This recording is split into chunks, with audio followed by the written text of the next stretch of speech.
Lauantai-ilta Lappeenranta kisapuisto kello 17. Saipa vastaan Jukurit. Jukurin valmennuksesta Juuso Haal tutulla analyysin minuutilla. Millaisin miettein illan peli?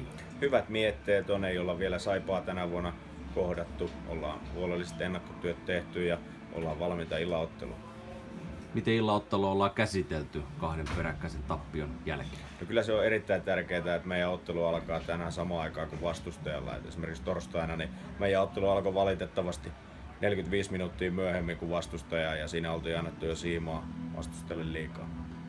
Pystytkö paljastamaan ja pystyt tietenkin jotain pelillisiä teemoja, mitä Jukurit haluaa tänään kaukalossa toteuttaa? Saipa pelaa kotikaukalossa vauhtijääkiekkoa. Et kun me ollaan sieltä ne iskun paikat katsottu, pitää pelata laadukasta hyökkäyspelaamista ja sisukkaasti sitten puolustaa tiiviit paikat pois.